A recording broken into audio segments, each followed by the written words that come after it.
এদিন তিনি মালদার গাজল বামনগোলা সড়কে টাঙ্গন নদীর খাঁড়ির উপর পৃথক পৃথক 5টি সেতুর উদ্বোধন করেন।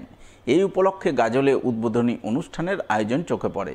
উপস্থিত ছিলেন রাজ্যের মন্ত্রী তাজমুল হোসেন, জেলা শাসক নিতিন সিংহানিয়া, জেলা পুলিশ সুপার প্রদীপ কুমার যাদব, জেলা পরিষদের সভাধিপতি লিপিকা বর্মন ঘোষ, রাজ্যের উদ্বাস্তু ত্রাণ ও পুনর্বাসন দপ্তরের চেয়ারম্যান রঞ্জিত সরকার সহ অন্যান্যরা।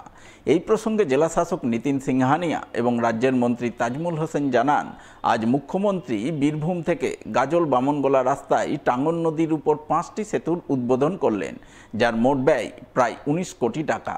এই 5টি সেতু উদ্বোধনের ফলে যোগাযোগ ব্যবস্থার অনেকটাই উন্নতি সাধন হলো, ফলে উপকৃত হবেন সাধারণ মানুষ। গাজল বামনগোলা রাস্তার মধ্যে 5টা টাঙ্গনের খাড়ির উপরে ব্রিজের রেনোভেশন করা হয়েছে এবং তাতে টোটাল ব্যয় 19 কোটি টাকা হয়েছে রাজ্য সরকারের। সেই ব্রিজগুলো হলো সিঁদুরমুচি সেতু, আলতর সেতু এবং শালুকা 1, 2, 3 সেতুগুলো আছে। তো এটা পুরো কমপ্লিট হয়েছে, পিডব্লিউডি রোডস থেকে করা হয়েছে। আমি রোডস ডিপার্টমেন্টকে বলেছি যে ভালো করে তার মেনটেন্যান্স হয় সেটা দেখে নিতে। মালদা জেলার গাজলে 5টি ব্রিজ এখানে উদ্বোধন করেছে।